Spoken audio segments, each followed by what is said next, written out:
हाँ तो मेरे प्यारे छात्रों, आज हम स्टार्ट करने वाले हैं क्लास 10th का जो एक्सरसाइज नंबर 2 है, जिसका नाम है बहुपद। जो चैप्टर बहुपद है, हम लोग क्या करेंगे आज उसी को स्टार्ट करेंगे, उसी को पढ़ेंगे। तो जो चैप्टर है उसको पढ़ाने से पहले मैं क्या करूँगा, जो बहुपद से संबंधित जो बेसिक चीज़ें हैं मैं सबसे पहले क्या करता हूँ कि उनको बता देता हूँ। अगर वो चीज़ समझ में आ जाएगी तो सब चीज़ें भी क्या हो जाएगा, हमको बहुत आसानी से समझ में आ जाएगी। तो बिना देरी के क्या करते हैं, हम लोग स्टार्ट करते हैं।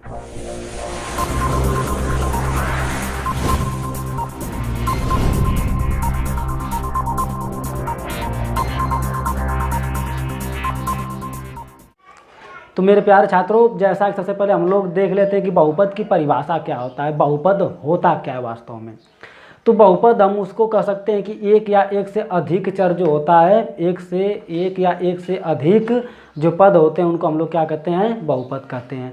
जरूर नहीं केवल एक से अधिक पद हो, बहुत सारे पद हो तभी बहुपद कहलाए। एक पद भी होता है तो वह बहुपद कहलाता है, लेकिन उसको क्या करना होता है, कुछ नियमों का, कुछ शर्तों का क्या करना होता है, पालन करना होता है। तो हम लोग क्या करते हैं, उनको देखते हैं। सबसे पहले हम लोग बहुपद की परिभाषा देख लें कि बहुपद की परिभाषा क्या होती है। तो जो बहुपद होता है, एक चर यक्ष जो विभिन्न घातों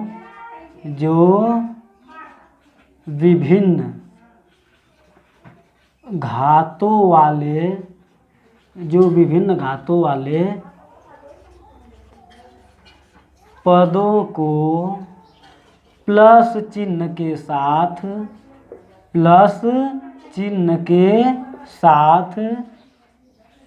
एकत्रित करने पर प्राप्त व्यंजक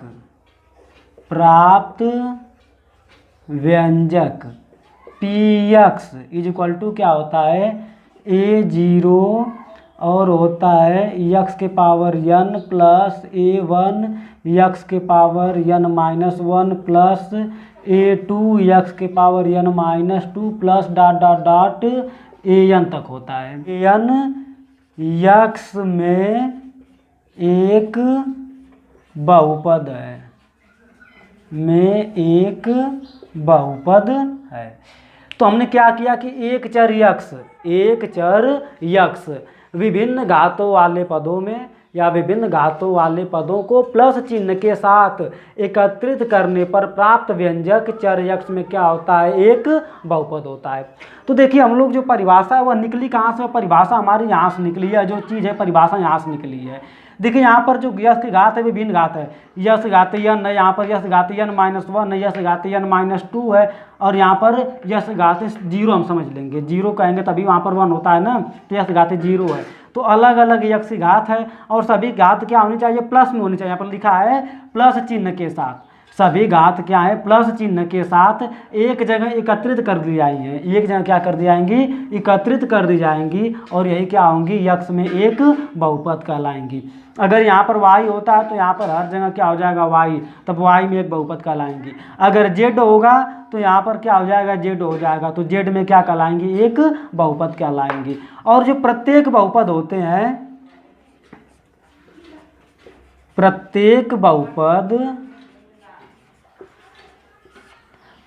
बहुपद जो होते हैं वह क्या होता है कि एक निश्चित चर पर आधारित होता है। प्रत्येक बहुपद एक निश्चित चर पर आधारित होता है।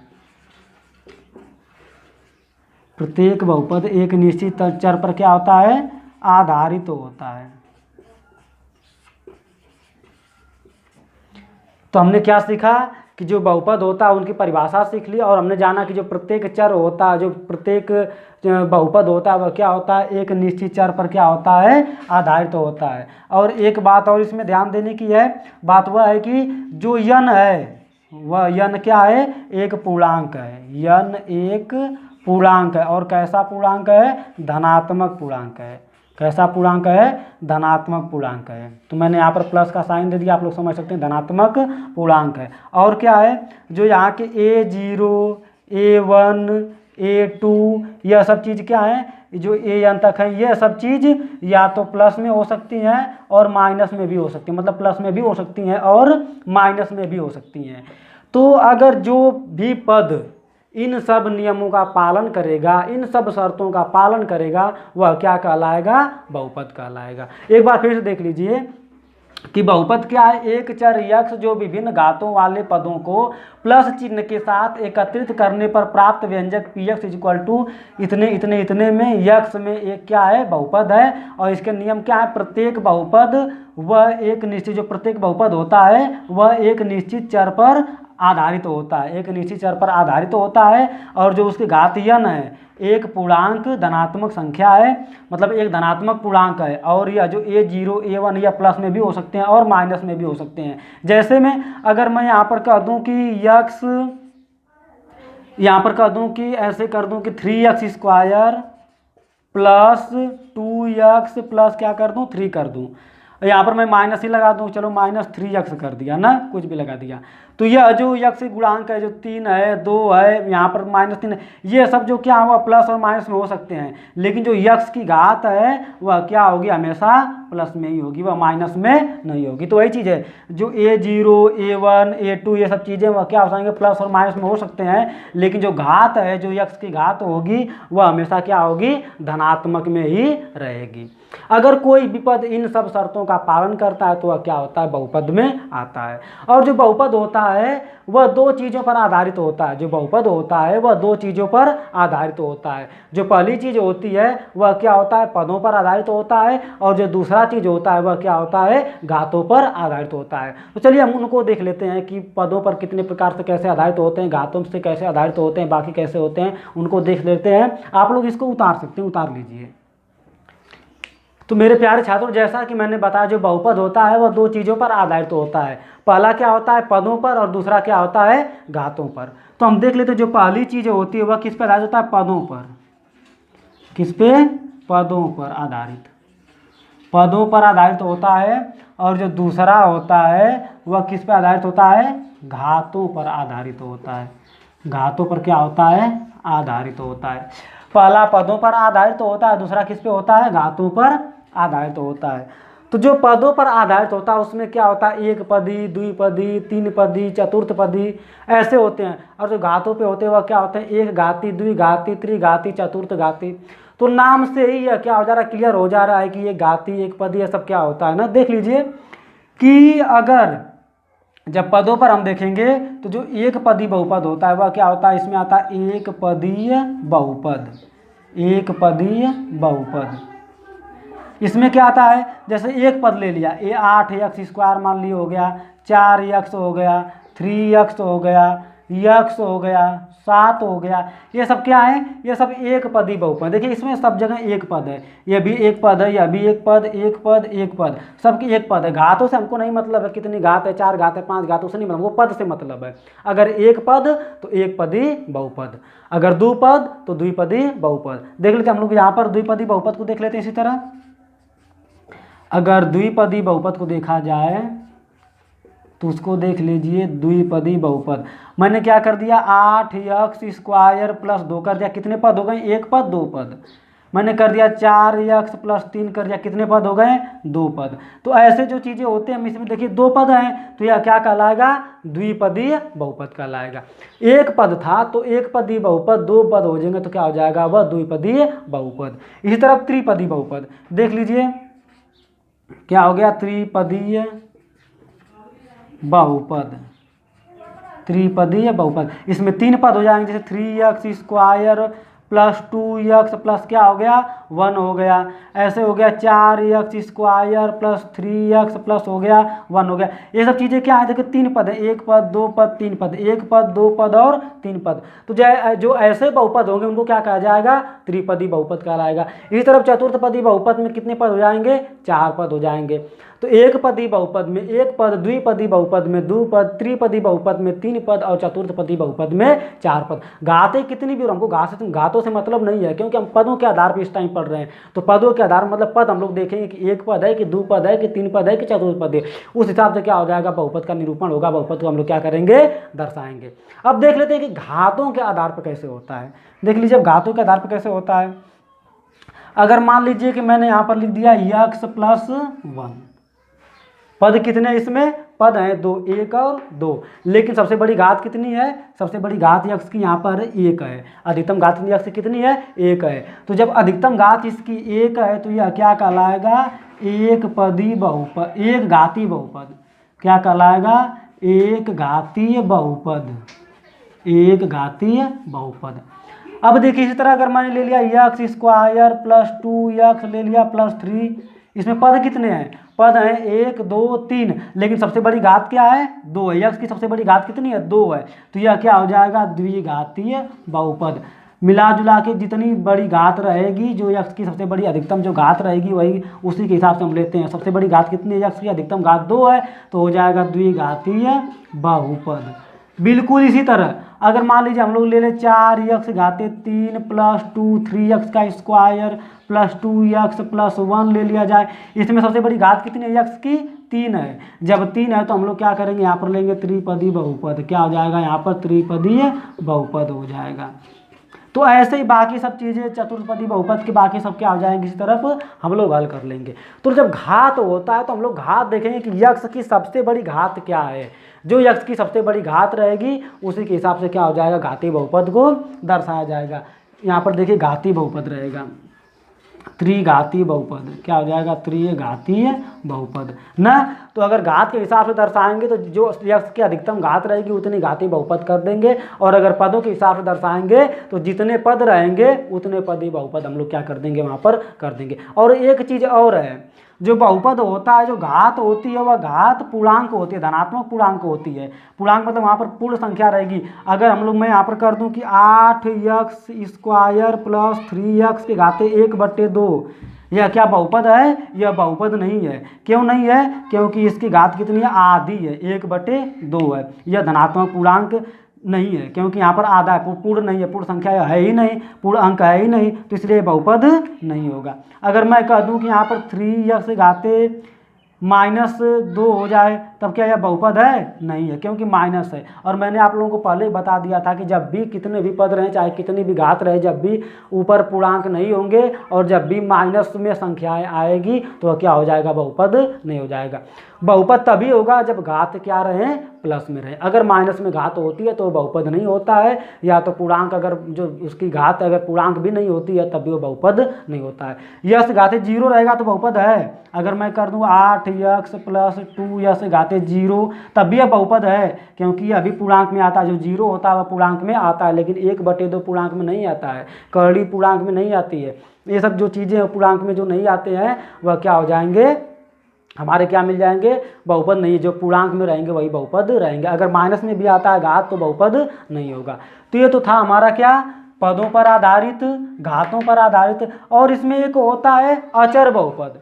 क्या होता है, अचर बहुपद। तो हम जान लेते हैं कि अचर बहुपद क्या होता है। जैसे मैंने लिख दिया 2, क्या लिख दिया 2, यह 2 क्या है बहुपद, कौन सा बहुपद है, अचर बहुपद है। मैंने लिख दिया 7, यह क्या है, अचर बहुपद है। अचर बहुपद में जो यश घात होती है वह कितनी होती है, 0 होती है। तो जब यश घात 0 होती है तो यह घातित 0 का फार्मूला मतलब कोई भी संख्या होता है अगर उसके ऊपर 0 होता है तो उसका मान कितना होता है, 1 होता है। तब जब यक्ष घातित 0 है यहाँ पर तो इसका मान 1 हो जाएगा, तो हमको 7 ही मिलेगा। मतलब जब यक्ष घात सब क्या हो जाए, हर जगह 0 मिल जाए तो वह बहुपद क्या कहलाता है, अचर बहुपद कहलाता है। लेकिन अगर यक्ष के जगह 0 कर दिया जाए, मतलब जो 1 होता है यह तो हो गया हमारा अचर बहुपद हो जाएगा। एक होता है हमारा शून्य बहुपद होता है। वह शून्य बहुपद क्या होता है उसको देख लीजिए। जो शून्य बहुपद होता है उसमें क्या होता है, जितने भी यक्ष के गुणांक होते हैं सब क्या होते हैं, 0 होते हैं।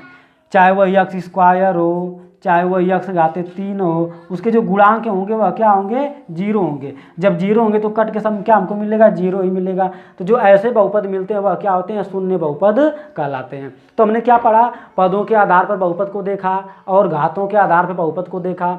शून्य बहुपद क्या होता है उसको देखा, और मैंने क्या देखा, हम लोग यहाँ पर जो अचर बहुपद होते हैं उनको भी देखा कि अचर बहुपद क्या होता है। तो ये सब शर्त पालन करने के बाद जो चीज़ हमको मिलती है वही क्या कहलाती है, बहुपद कहलाती है, चाहे वह एक पद ही क्यों ना हो। तो आपके दिमाग से कन्फ्यूजन दूर हट जाना चाहिए कि नहीं बहुत सारे पद हैं तभी बहुपद होगा, नहीं, एक पद भी है तभी वो बहुपद कहलाएगा। आप लोग यहाँ पर देख ही लिए ना।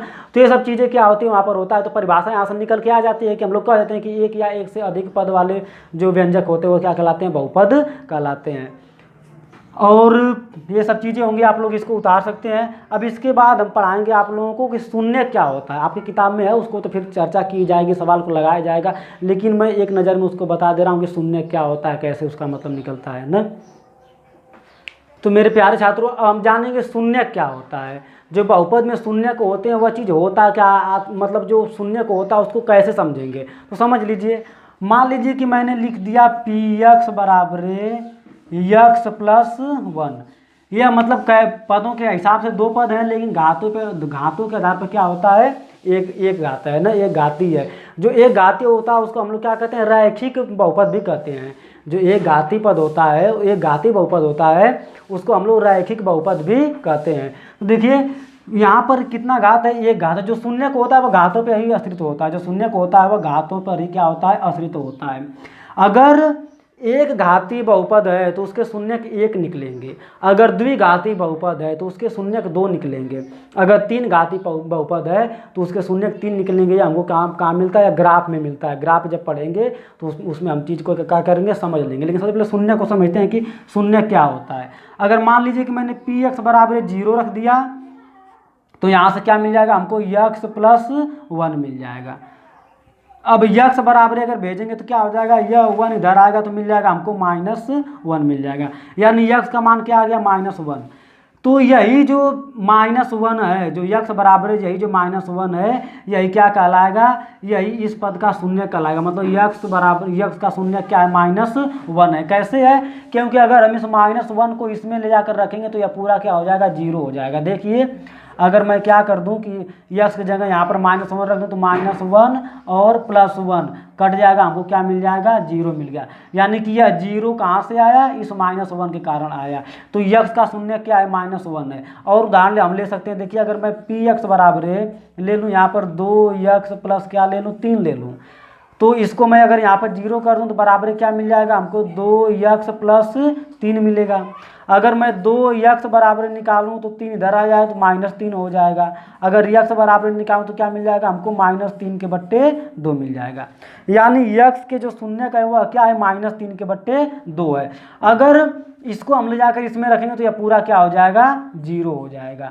देखिए 2 गुणे यक्स का मान कितना, -3/2 है, और प्लस क्या है, 3 है। तो 2 से 2 कट जाएगा, -3 + 3 कितना मिल जाएगा हमको, 0 मिल जाएगा।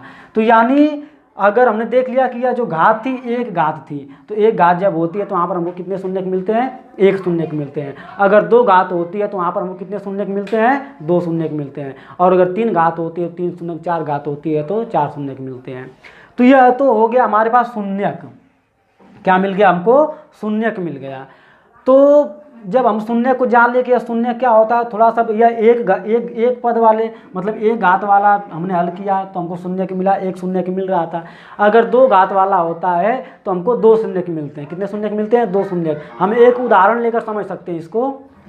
तो मेरे प्यारे छात्रों, मैंने एक ले लिया, द्विघात का बहुपद ले लिया, द्विघाती बहुपद ले लिया। इसमें देखते हैं कि से कितने शून्य मिलते हैं हमको। मैंने बोला था कि अगर एक पद होता, एक घाती होता है तो एक शून्य मिलता है। तो जब मैं द्विघाती ले लेता हूँ तो हमको 2 तो मिलना ही चाहिए। देख लीजिए, तो मैं क्या करता हूँ, इसका गुणनखंड निकालता हूँ। तो इसका गुणनखंड निकालने के लिए हम लोग क्या करेंगे, 8 एकम क्या होता है, गुणनखंड ऐसे निकालते हैं। जो ये वाली संख्या होती है और जो यक्स स्क्वायर का गुणांक होता है, उन दोनों का आपस में गुणा करते हैं। तो यहाँ पर 1 है तो 8 एकम क्या मिल जाएगा हमको, 8 मिल जाएगा। हमको लाना है कितना, 2 लाना है। कितना लाना है, 2 लाना है। तो हम ऐसी संख्या लेंगे कि जो गुणा करने पर 8 मिल जाए और जोड़ने घटाने पर कितना मिल जाए, 2 मिल जाए। तो हम लेंगे 4, तो 4 का गुणा 2 में करेंगे तो क्या मिल जाएगा हमको, 8 मिल जाएगा। लेकिन 4 में से अगर 2 घटाएंगे तो क्या मिल जाएगा हमको, 2 मिल जाएगा। यानी कि 2 की जगह हम लोग क्या रखेंगे, 4 - 2 रख देंगे। तो यहाँ पर हो जाएगा x स्क्वायर -2 के जगह रख दे रहे हैं 4 - 2, और x बिल्कुल अपने स्थान पर, यहाँ पर माइनस क्या हो जाएगा, 8 हो जाएगा। यहाँ पर मिल गया हमको x स्क्वायर माइनस का इसमें गुणा करेंगे 4 हो जाएगा, x का गुणा करेंगे तो x हो जाएगा, माइनस हो जाएगा प्लस, और जब इसका गुणा करेंगे तो क्या मिल जाएगा हमको, 2x मिल जाएगा, -8 मिल गया। कॉमन कर लेंगे यहाँ से, x कॉमन करेंगे अगर तो यहाँ पर मिल जाएगा x -4 मिल जाएगा। और यहाँ पर अगर +2 कॉमन करेंगे तो क्या मिल जाएगा हमको, x -4 मिल जाएगा। एक कोष्टक में मिल जाएगा हमको x +2 और एक कोष्टक में क्या मिल जाएगा, x -4 मिल जाएगा। और देखिए क्या होता है, 0 के बराबर होता है, हम लोग इसको 0 के बराबर कर लेते हैं ना। तो अब देखिए हम जब x +2 लेंगे, तो यह वाला इधर जाएगा, 0 हो जाएगा। तो हमको जो x का मान मिलेगा यहाँ से वह क्या मिलेगा, x बराबर -2 मिल जाएगा। हम लोग जब इसको लेंगे तो क्या हो जाएगा, x -4 बराबर 0 मिल जाएगा, क्योंकि यह वाला पूरा 0 हो जाएगा। तो x बराबर क्या मिल जाएगा, 4 मिल जाएगा। तो यहाँ पर हमको x कितने मान मिले, 1 और 2 मिले।